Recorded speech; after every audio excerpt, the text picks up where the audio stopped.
আসসালামু আলাইকুম। আজকের দিনের গতি অত্যন্তই ঠান্ডা।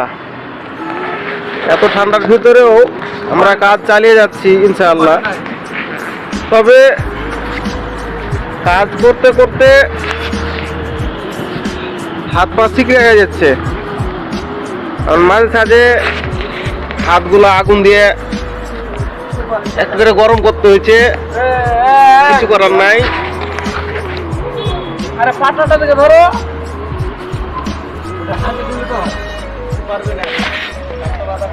ঠান্ডাটা আসলেই খুব বেশি।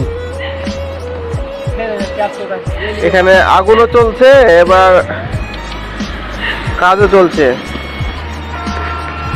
রক্ত জাম হয়ে গেলে গরম, হাত গরম করা হচ্ছে। ধন্যবাদ।